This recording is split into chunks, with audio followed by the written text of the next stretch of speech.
Hi, you are watching Pinoy Scoop, your daily entertainment news channel in the Philippines. So many pieces all back together now. What's your vision?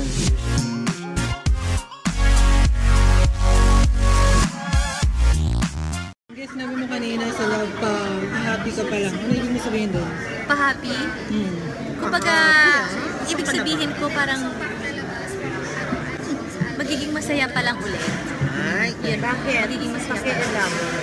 Ano ba nangyari sa ano? So, nagkaroon ba ng, Masaya. teka lang, nagkaroon Tita, ba ng masaya cool po. off? Hindi, Nagkaroon tita, ba masaya ng... kami doon Masaya. Saya nila doon. So, ano nga nangyari? Nagkaroon ba ng parang cool off? Or...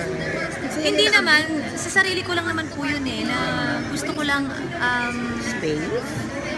gusto ko lang bigyan ng time yung sarili ko talaga. Mga ilang months yung gano'n? Hindi ko po masabi sa ngayon kasi dito ang dami ko talagang work. Nakakatuwa na nahihirapan nga ako kung saan ko na ilalagay yung time ko for mama ba? For ano, ganyan.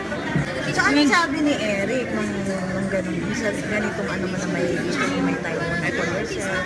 Si Eric naman po, Willing ba siya maghintay? never naman po yan nagreklamo sa akin. So, naiintindihan niya naman po lahat yun. Saka masayang-masaya siya sa mga trabaho na dumarating pa po sa akin hanggang ngayon. Kasi syempre, yun naman ang kailangan nating lahat, diba? Syempre, priority natin talaga ang work. Angeline, kasi parang isang ano nga na lang, naging kayo ba talaga ni Eric at naghiwalay? Kasi yung lumalabas at yung mamatay na kayo. Sinasabi po nila na Naging kayo at Naging kayo, naghiwalay tapos kayo. naghiwalay na. hindi naman naghiwal. Ay, hindi pa hiwalay. Hindi naman So nagkaroon ng... Hindi naging kayo? hindi naging. Naging sila, pero Kaya hindi pa malinaw hiwalay. lang. Dinawin mo. Ang malinaw po dyan, iti-text ko sa inyo. Ay, naku, hindi na. So Angeline, kayo, Once and for all. Actually, hindi pa po. Pero kasi ang sinasabi ng mga tao, siguro kasi yung kung paano kami ni Eric off ka, at sa camera din.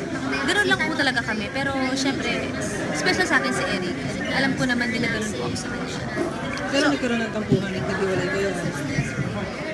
Nagkaroon lang po ng, actually hindi naman po tampuhan Nag-usap lang kami na kailangan priority natin ang trabaho natin. So hindi naging kayo. Hindi pa po. So ngayon, ano na estado nyo? Hindi ko masagot kasi baka siya naman ang magalit sa akin kung may masabi na naman ako hindi maganda. Basta very happy kami.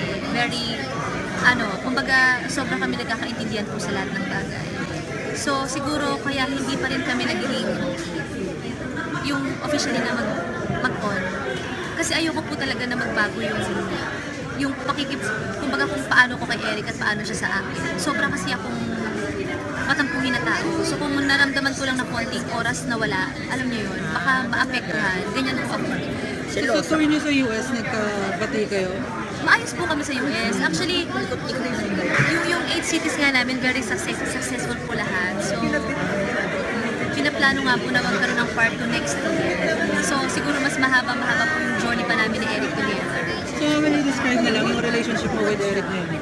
With Eric ngayon, masayang-masaya po ako at wala akong ibang i-entertain na lalaki kundi wala talaga. Kasi baka, di ba, yung mga nababanggit ko before sa magandang buhay, tinanong lang po ako nun kaya ako nasabi. Pero yung halimbawa na nakikipag-date, wala naman. Thank you for watching today's entertainment news here at Pinoy Scoop. Please don't forget to subscribe. Just click on the subscribe button below. Have a great day. Goodbye.